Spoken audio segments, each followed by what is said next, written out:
this wasn't a Sunday. These missionary trips weren't Sunday revivals. Mm-hmm. This was, as we think of them. No, Right. no. The closest thing I know would be the Catholic churches that I know that are open every day, and that people go every morning. Mm-hmm. I mean, the synagogue where they would go. This is the community center. Right. This is the activity It's the most important thing in their lives. Of a Roman occupied culture who has a building and a place of their own. Mm-hmm. And Paul has the credential, actually as a former Pharisee, which is just another remarkable part of why Paul is so well written in our New Testaments, is he knew this stuff backwards, but he didn't know Jesus. Yeah. And when he came to know Jesus, he became an expert. Not in theology, but what you brought up earlier, but he personally encountered, and not just once, personally encountered again and again the resurrected Christ.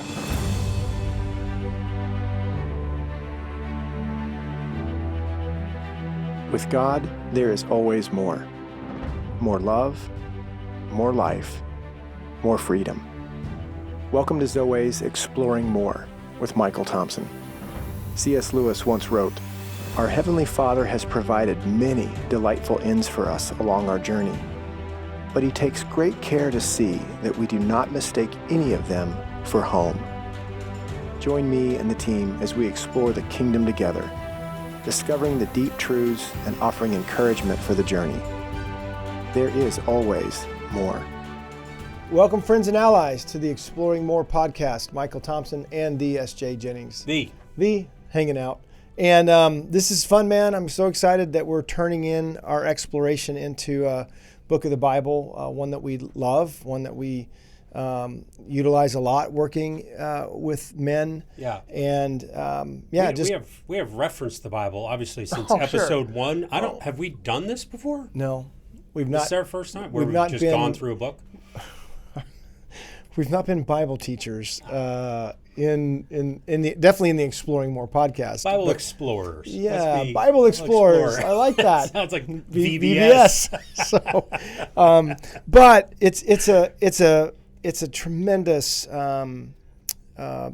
book in the Bible, mm-hmm. particularly with our bent to New Covenant theology, mm-hmm. to dealing with the religious spirit, to wrestling with our own personal theologies that we all have, which makes us a little bit heretical anyway, right. As we are not just coming to faith, but journeying in mm-hmm. our faith. Mm-hmm. And so this is so unprecedented is a good word for what we get to do in what we're calling the Galatians series. We're gonna go through all the chapters each week, devoting and Exploring More podcast to that chapter, give some insights, some overviews, and hopefully translations, not of the scriptures themselves, but rather our lives, our hearts, our mm-hmm. journeys, and how does that translate into our stories, and how are we being shaped by the truth of the Word of God, and so it's going to be I think a really important exploration, one that I hope people will find not only helpful in the Exploring More podcast, but also the devotional things that we're gonna we tend. Yeah, this is gonna be a resource. Yeah, we're intending to turn all this mm-hmm. into a resource that could be utilized in either individual devotional or small group devotional circles. So I'm excited about that. So that's what we're doing. We're going to be right back to talk about just kind of the context of Galatians and why this letter and the occasion and Paul and some of the backstory that's needed to understand, why write such a gruff letter. I think in the promo, I you talked think it's about gruff? It's gruff. In the promo, it's gruff from a father to spiritual sons and daughters. It's the son, sit down. What did let's you talk. do? Yeah. Wait, what did you do? Mm-hmm. What are you doing? As he hears about it, out of town. He's not there anymore. And we're going to I think as we shape some of the pieces of it for the narrative that was the occasion for writing the letter, then, if Stephen, your son, does something, I can sure empathize with your plight, sadness, gruffness, eye roll, whatever that may react in you. And the same, I think, with my girls. Yeah. So, and that's why Paul's upset. And I think because these are people that he loves, and he doesn't like them being taken advantage of, and he doesn't like the direction that this is now taking them. And because he knows where this goes, right? Because he's lived the life, the Pharisaical life. 100%. So it's going to be so passionate. Gruff is one word, passionate is another. And so, hey, we'll be right back to talk about Galatians in just a minute on the Exploring More podcast. Every great adventure starts with preparation, a place to gather, rest, and equip ourselves for the journey ahead. In the same way, Zoe's Base Camp is here for you, an online resource library created to encourage and strengthen Zoe allies on the road to deeper connection, healing, and restoration. A base camp is a staging ground, a place to prepare for the next leg of your expedition. At Zoe, Base Camp is a resource library designed to help you and our allies gear up for the journey of the heart.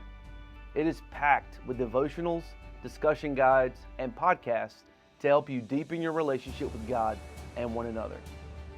When you visit Base Camp, you'll find a growing collection of resources, each crafted to guide you and the men in your circles on your walk with God.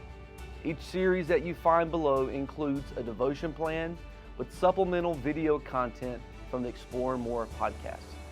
The devotionals are designed for both personal reflection and small group discussions, helping you dig deeper into God's truth while building meaningful relationships. On the Base Camp website, you will see the various series that we have available. When you click on a series, you'll have the opportunity to download the PDF devotion plan and the discussion guide questions. This also includes an invitation to reflect in time alone with God. Share the plan with your small group and send out the podcast videos for members to watch on their own time. Then, when you gather, dive into conversations about what God is revealing to each of you. Base Camp is more than a resource library.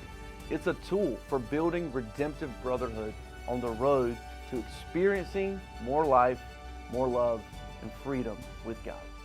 Start your journey today, explore Base Camp, and reach out to us at allies@zoe.org if you have any further questions. Welcome back to the Exploring More podcast. So let's jump into Galatians. I've got several things that I think we can, as we outline this a little bit, I guess here's where I want to go, SJ. Before we talk about the letter of Galatians, let's back up to some of the storyline, the history that's given to us prior to this book being written. Like, for example, it's well known, well received that this is a letter written by Paul to the churches in Asia Minor, who he actually was on a missionary journey a few years earlier. Right, establishing the book of Acts. Establishing in the book of Acts, chapters, I think 15. He gets to go out with Barnabas, and 13, 14, actually. So there's some other fascinating facts about this book, that it's, number one, it's thought to be, if you did a Bible chronologically, Acts, then it's Romans, 1st and 2nd Corinthians. If it was chronologically, it would be Acts, Galatians. Mm-hmm. So Galatians is a letter that was written early, just a few years after, maybe a decade after Christ. Which is part of the reason that, chapter 1, verse 6, I am astonished. What the? That you are so quickly deserting the one who called you. Right. Like, there's the passion that I was there's the passion I was talking about. So Paul knows these people. Yeah. He and Barnabas went out, and Acts chapter 13 is, I think, when they start. And then we have this incredible event in Acts chapter 15, which is the Council of Jerusalem, which is them all coming back, the apostles coming back and sharing what they were experiencing, what was happening on these missionary trips. Mm-hmm. And so Galatia is a region, and so there's several places in which this first missionary journey was, like Cyprus, Antioch, and Pisidia, Iconium, Lystra, Derbe. For all of our Bible scholars who want to hear those names, yeah, man, you can look them up on Google Maps. You can, but that is where Paul and Barnabas went. Mm-hmm. And very, very interesting little tidbit as well, that when they went out, Paul's apostleship is different than the other guys. Mm. So when you see the chosen, you're not going to see Paul. Right. Saul. You are going to see the band of brothers. Mm-hmm. You're going to see those guys, and James and Peter and John. And so, but Paul comes later. And this is important in the Galatian letter because, little spoiler alert, it's one of the things that the other voices are trying to discredit Paul as a apostle. Yeah.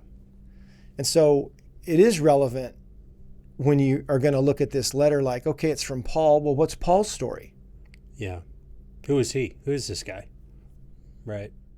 And like a lot of guys in the apprenticeship with Jesus, even the resurrected Jesus, there's name changes. Right. There's identity shifts, and they become something else. But Paul, his credential was so different than the fisherman and the tax collector. Yeah. And I think that's why he starts the letter. Like he's almost qualifying himself. That's what's coming. In the very beginning, though. He's an apostle, sent not from men nor by man, but by Jesus Christ and God the Father, who raised him from the dead, and all the brothers with me. So he's right in the first He's line, including himself. I am on that level. And that's part of the occasion of the letter. So, historically, Saul started off as a persecutor and literally a prosecutor, if you will, from the religious sect of the Pharisees. Yeah. So if you've seen The Chosen, they're the guys that are all adorned, all dressed up, and are kind of sitting in the circle with their eye on Jesus, and these followers. Eyebrows really high on their foreheads. So Paul was a valedictorian of those guys. And when the message of the resurrection, right, that's a whole other thing that we're going to find in Galatians, the emphasis. He talks about the cross, but the emphasis on the resurrection. And then how, if you've read about Paul's conversion on the road to Damascus, I mean, this is his story. And in his letters, he tells his story always. I know countless guys, myself included, that resonate with that story. Mm-hmm. You're on your way someplace.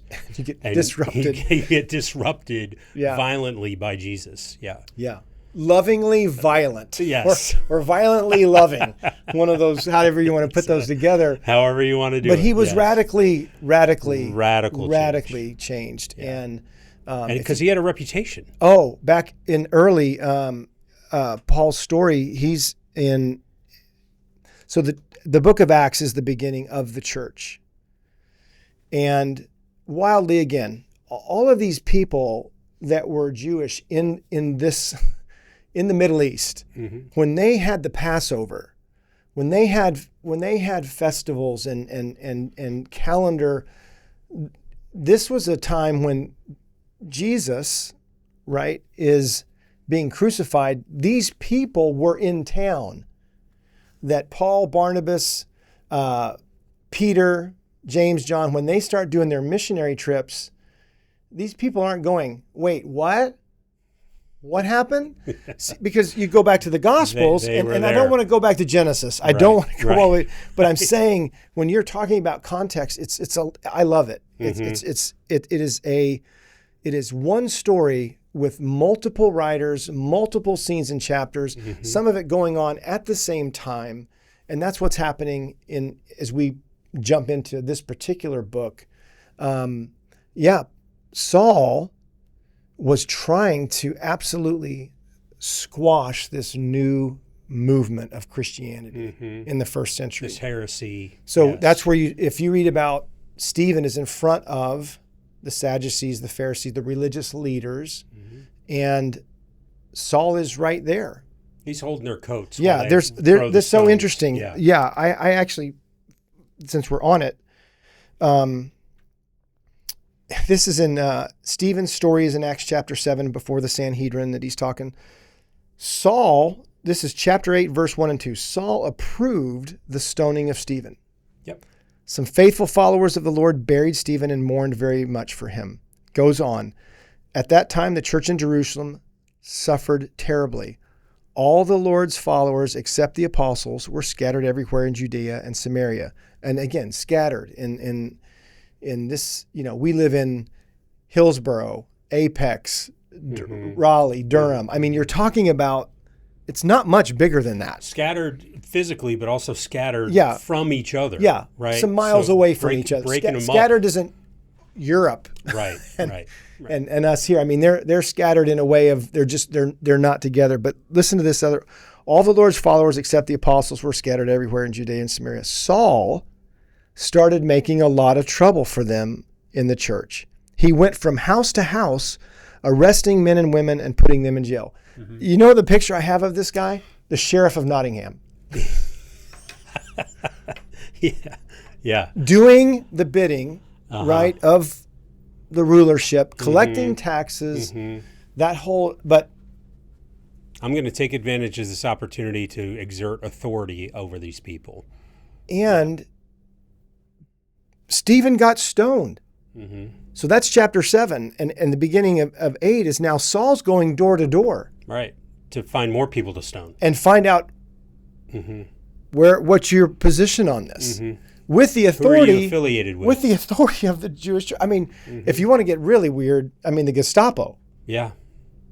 Are you with us or are you not? Yeah, no, it's not weird at all. Are As you a matter of fact, housing it's a probably one of the most apt comparisons. Are you housing a belief? Not housing, right, a Jewish person like you did in World War II, but are you housing a belief contrary to the one that is our faith? And that alone just shows you the reputation that happens probably over the next few years before Damascus. He was like that colonel in Inglourious Bastards. Remember that movie? Oh, yeah. And that colonel, I mean, who was known for finding Jewish people who were hiding. Yeah, he was like that. And there was fear. Yep. So you can imagine. So again, I just find it fascinating. This is the guy we're talking about who writes the letter that we're talking about. Everybody's like, Paul, Damascus, he had a radical transformation. Yeah, he had a radical transformation, all right. There were people who did not trust his transformation. Right. Rightfully so. And then interestingly enough, is on the occasion of Galatians, now they're discrediting it. Yeah. Not because it didn't happen, yeah, but because they're trying to lessen his status as, hey, those guys were apostles who came and saw you, so they were legit, but we know Paul. He was one of us, and he didn't give you the whole picture. He didn't call the right play. Yeah. And so he's going to, that's part of the occasion of Galatia. And for the people to, this wasn't a Sunday, these missionary trips weren't Sunday revivals.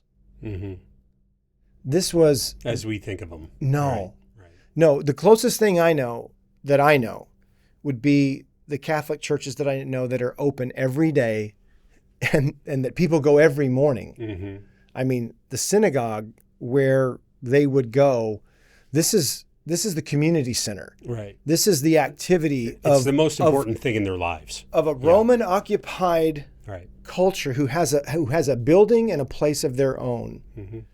And Paul has the credential, actually as a former Pharisee, which is just another remarkable part of why Paul is so well written in our New Testaments, is he knew this stuff backwards, but he didn't know Jesus. Yeah. And when he came to know Jesus, he became an expert.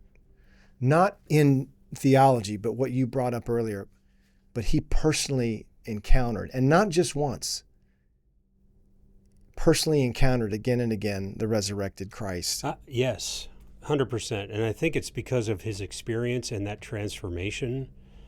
It enabled him to see Jesus as the fulfillment of the law in ways that others maybe couldn't, because of how much he knew which goes into another timeout, just a quick timeout. Okay. My dad's running out on the field again, timeout. Which I love that you said that, because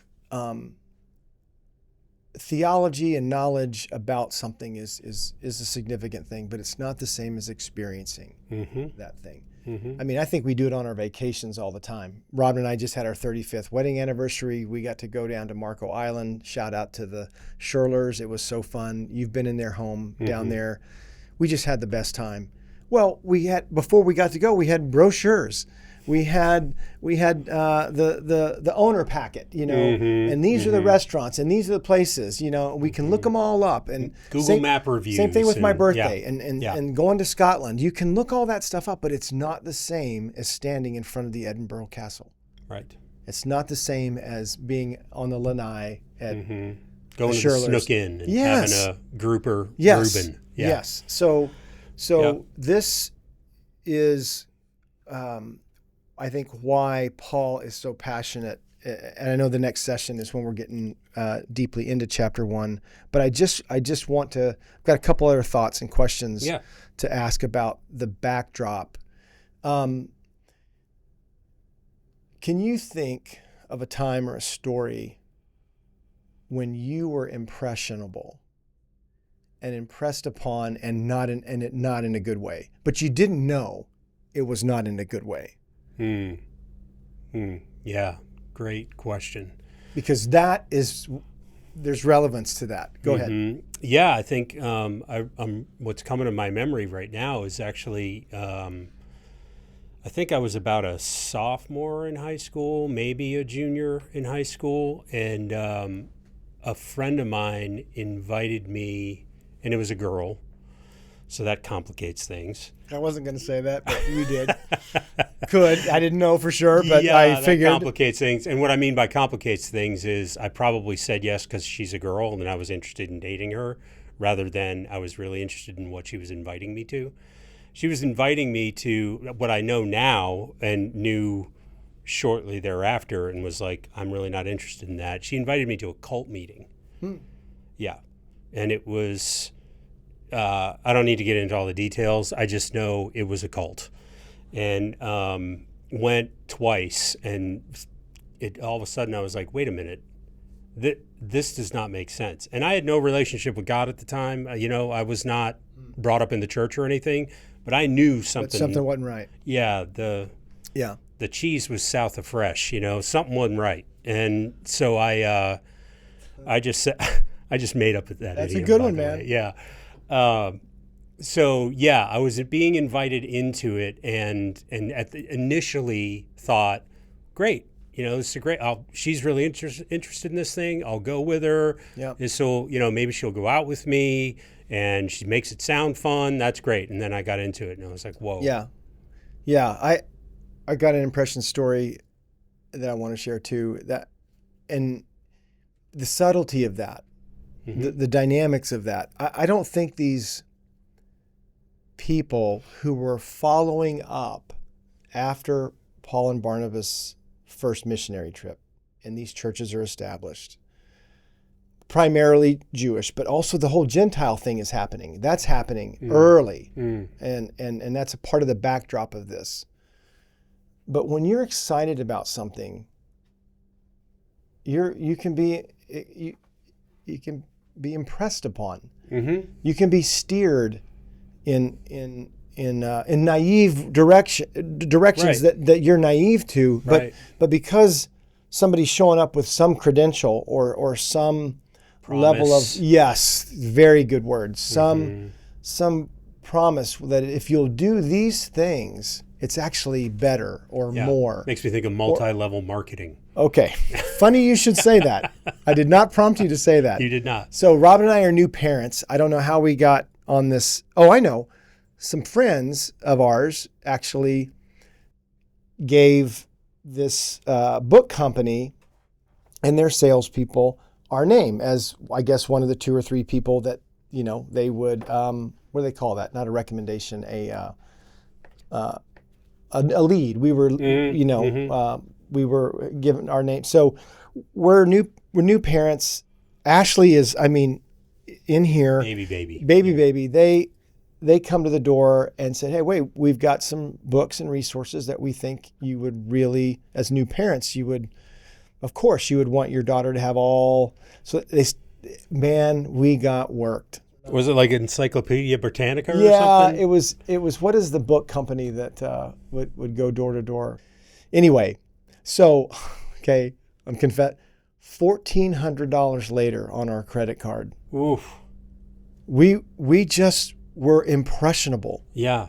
And this is 94 or 5, something yes, like 93. that. Yeah. Well, of course we want that for our daughter. Well, this is that's super important. This literature is, you can read these. Can't you just envision it? Michael and Robin sitting there reading as Ashley's 3 and 4 and 5. And let me show you this one. And let me show you this one. Hey, there's $2,000 worth of books here for $1,400. This is by far. I can't give you any more of a better deal than that.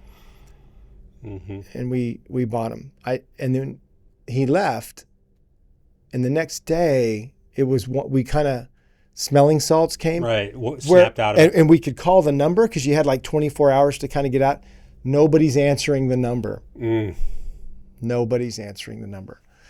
And so anyway, all that to say, I'm saying this. I get it. I get what these people, when we get into Galatians, I get what they were selling. I get how you can be impressed upon. And especially by the idea that if you'll do some of these things, the adding to the gospel that Paul shared, and we'll get into the content and context in the next episodes. Yeah. But that's what went down. And that's why Paul's like, what are you doing? I'm astonished at what you're doing. Right. Because Paul had come from that, even to the point of, to be a little bit graphic, the men are being circumcised. Mm-hmm. Like, that's more than $1,400 worth of books. The selling, if you'll do these things and abstain from these things, basically bringing them back to the old covenant, then you will be approved by God. And that's what's grieving Paul. Yeah. That's what's got him upset. That's why he's calling time out and writing this letter. And so, I think all of that is helpful, because when you read these pages, especially when you go back into that book of Acts, SJ, listen, man, you go from Acts 13 and 14 and then the Council of Jerusalem 15, you go from 14, you turn the page, you look on the next page, and it's a couple years between those chapters. Right. And if you don't know that, you don't know that. It just says that they took off. Right. They went out like, must have been a couple of weeks. And had favor and went to all the synagogues, and people, came to the kingdom. And you miss out on the longevity in some of these storylines that have to take place in order for a letter like this to show up 2-3 years after the missionary journey. Mm-hmm. So that's how fast. I call them the warranty program. Have you ever gotten? So I know you're a car guy. Yeah. When you buy a new car. Oh, yeah. What starts showing up in your mailbox? Yeah, it's an onslaught of buy this warranty, right? And extended warranty and percentage rates. Yeah, we can help you. You're about to roll over to 100,000 miles. You need to update your warranty. And that's what this was. These were the warranty guys who were going into these communities and saying, "Yeah, I know we know who sold you the car, but did he tell you about this? Right. You better make sure. Did he tell you about that? You better make sure it's going to work. He didn't. Well, you know what? He's kind of a junior apostle. And so just so you know, knows what he's talking about. Yeah, but I'm not surprised that he didn't tell you about those things. And that's where, we get the occasion, for this letter. So, anything else you want to touch on before we kind of bring the framework to a close? Well, again, I think the overarching theme here, it's great. This is fun, man, actually. Couple of things. One thing came to mind for me, just in my experience in interacting with churches and having been on staff at a church. You read the book of Galatians and you're like, no wonder pastors have security systems over their flocks and over their churches. I mean, it's not just the responsibility, given by God to be a pastor and lead these people, but what I'm talking about is when another guy or another organization like Zoe wants to come along and come alongside, they're very protective of their people, and there's oftentimes a good reason. Yeah. Yeah. No doubt. I mean, we get checked on. Yeah. Yes. We get, vetted. Yeah. Yeah. Where's this guy from? And we should. Who is he? And Right. what are and it's, the guys are excited about a weekend that they've come to, or the books that they've read. Yeah. So it's nobody was doing that in Galatia. Nobody No, was checking not- on they're these not- it's warranty guys you were talking about. Yeah, man, this stuff is the manufacturing is still in many, many ways going through trials and errors, but when you get to these letters that Paul and Peter and James and John wrote, they're writing to that first century church over a span of about 50 years. And it's because there are times and things that aren't going well. Yeah. And a lot of the flavor of each one of those letters, there's great common ground. So Paul's written a lot of different letters, but he's almost addressing the same things in each one. Right. Because that is what is coming against some they particulars. Might have some different ingredients, but they're all soup, right? 100%. I mean, yeah. And so, when we were sitting down with Caleb, there was one question. So what are the important themes that we have to look forward to as we go through Galatians? And we wrote down several of them that I think are going to be exciting and good for our listeners to explore more. Yeah. The identity thing. Right. True right. self. The importance of identity. When you get to by the time you get to Galatians 5, again, this is a rebuttal to what the warranty guys are saying. Paul's reestablishing himself early, but then he starts to move into deeper ingredients of the gospel, and a life connected to Christ produces certain things. Yeah. And a life that's not fully there, or because it's a journey. Yeah. This is what that life looks like. So that's where you get Galatians 5 and the fruits of the Spirit. Yes. And the fruits of the flesh. Love that chapter. Love it. And the book starts with identity. This is like a gladiator moment. I'm Maximus Decimus Meridius, commander of the armies of the north, and He starts off with who he is. Yeah. Very firmly defined. And so this is, and you can say that's subtle or kind of flying under the radar, that it's about identity. He's not subtle about his identity and where it comes from. That it's all about, he is who he is because he is sent, not only sent by Jesus Christ, but he is justified, and his identity is rooted there. Yeah. Yeah. It's a powerful beginning. And he keeps a pretty strong tone. The stuff that we teach and share with the map in the two realms and two kingdoms, I mean, Galatians has lots of contributing biblical content to our daily prayer, the two realms, two kingdoms. It is wonderful book on the spiritual and physical realm, and because Paul's going to talk about there's even more going on here than these guys coming in. There's a force behind that that he wants to expose. Right. So spiritual warfare is a really important theme for sure. Galatians 2:20 is one of our favorite verses. We use it all the time, share it all the time, I should say, at our conferences, and it's about freedom. Yeah. So Paul, this letter has not just hints, but significant comment and commentary on the difference between bondage and freedom, and freedom and bondage. And chapter 5 leads off with it, right? And Galatians 2:20 also is another part of it is for freedom that Christ died to set us free. So when you add things to that, you're actually decreasing the significance of what Jesus has done and is doing in your life. And that's what Paul's so concerned about. And I think so therefore grace is another part. And I want to say it now, and we can say it again later, but this is not about deserving and undeserving. This is a kind of grace that I would agree with Graham Cook in his definition, that what if grace is actually the empowering presence of God to transform you? Right. And why I like that even in this context more, it's not about you can add to or take away. I know that that's a direction to go with grace, that unmerited favor, you can't add, take away. I'm going to put that over here. That's not, I think Graham Cook's definition, our definition, is better. It is the empowering presence of God within you. That's to transform you. That's what grace is. And so you don't have to add circumcision.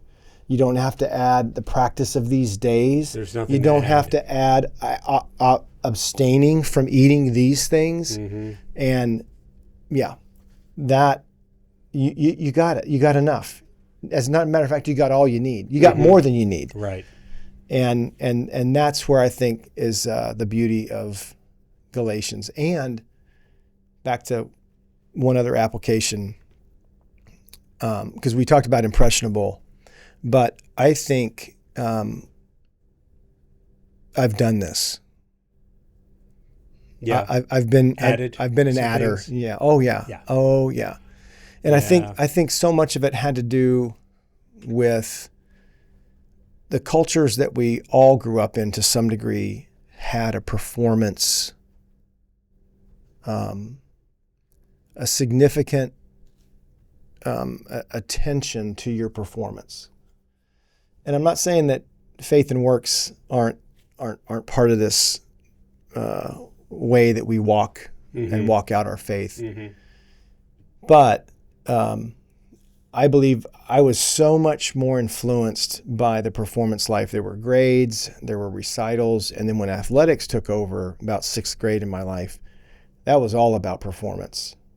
And that leaked way more into Christianity for me than Christianity ever relieved me from that. And you said it early, the identity piece, I was only as good as my last day. And Sunday after Sunday, I heard quite a few reminders of how sucky I was. And I'm 12. Right. And 14. Right. And unable and to 15. interpret. So when you're getting poked at and told, that you're the problem, well, internally that 14-year-old's like, well, I got to do better. I got to do more. And I think that is the sickness that so many of us have suffered, and maybe can kind of get, it's the gravitational pull back to that. Yeah, for sure. And I think it can take many forms. It can be athletics, and where performance becomes a tenet of your existence. Justifying your existence every single time that you take the court or the field. But even if it's not quite that evident in your life, there is an overtone. Yes. For every one of us. Yes. Of making sure that you are worth having around, or earning whatever it is that you are trying to earn. Prove it, show it, Yeah. and then thank you for your contribution. We'll judge it, criticize it, and tell you how we see or what we think your value or worth in this circle is. And so I'm saying, bless their hearts. Well, and we mentioned the Bless personal their theology early, and that's what we're talking about. So we'll go through these, and this is I love that this is kind of a blend of what we talk about on the podcast. Oftentimes our personal journeys, the journey of men, the journey of women at times too, we talk about. But also the exploration of the text. There's a lot of good things in there, and hard things, because this is personal. Yeah. And Paul's very concerned for these young, impressionable believers, that some are Jews that have the history, but Acts 15, which is literally happening about the same time that this letter's being written, 50 A.D., Jesus' crucifixion estimated 33 A.D. So this is 20 years, inside of 20 years of the churches and the message of the resurrection and all of that moving. So I was going to say that the fact that in Acts chapter 15, the apostles recognize that, wait a minute, Gentiles are coming to faith. Gentiles are accepting. Not only are they accepting, people are coming to Christ that the disciples, the apostles, aren't leading them to. Right. They're doing it with and to one another, which is kind of the point. They're encountering Jesus. They're experiencing the life of the kingdom and love. I mean, there's a demonstration of some of that doesn't qualify you, but because you're qualified, there's a demonstration of this. I mean, they are practicing the gifts of the Spirit. They are. Oh, yeah. There's a lot going on. Oh, and yeah. when they come back as a band of, first century missionaries, they start to compare notes, and they decide, God led, God inspired, like, man, I think this is for everybody. Yeah. That's going to work. Yeah. Yeah, which is extremely dangerous in the context of the culture, which is set on, not calling it. You're calling people to this position of authority in Judaism and other religions too, and they are the ones that are qualified. No one else is. Yeah. And this is a threat to all of that system in the way that it was set up. And the integration of Jewish culture and Gentile culture, breaking bread together, still under Roman authority. All of that's happening. I just wanted to finish with add that to the soup, right? Because the generational spaces that are in place here. So here you have these newbies that are kind of outside of the club that are demonstrating that they have it too. Yeah. They have the Holy Spirit too. It's for everyone. And we don't know you. And you what's your last name? Who's your family? There's what are your qualifications? Yeah, there's disunity that is another big part of this book, which is not yet been resolved in the 21st century in many, many ways, from race, it's not going to be racial resolved. And economic and multiple denominations. It's still a tricky thing. So, and I think it's going to be until he comes back. Yeah. So yeah, man. So I just want to propose, as we land the plane, we kind of started to land, then we took off again. Sorry, Andy. Yeah. But I just want to ask a question. And, we're probably going to come up with some more later on, but for our listeners, what is it that you have been adding to the gospel? Because I love that we talked and shared about that. like the things that we tack on as another qualification or another hurdle that has to be leapt over in order to be qualified enough to be accepted as a beloved son of God. And so what in your discussion, in your time alone with God, what have you been adding? Here's the two things that I want to add color to that. One is, what could I do to be loved by God more? Another way to back into it is, what could I do to not be punished by God more? Mm-hmm. Yeah.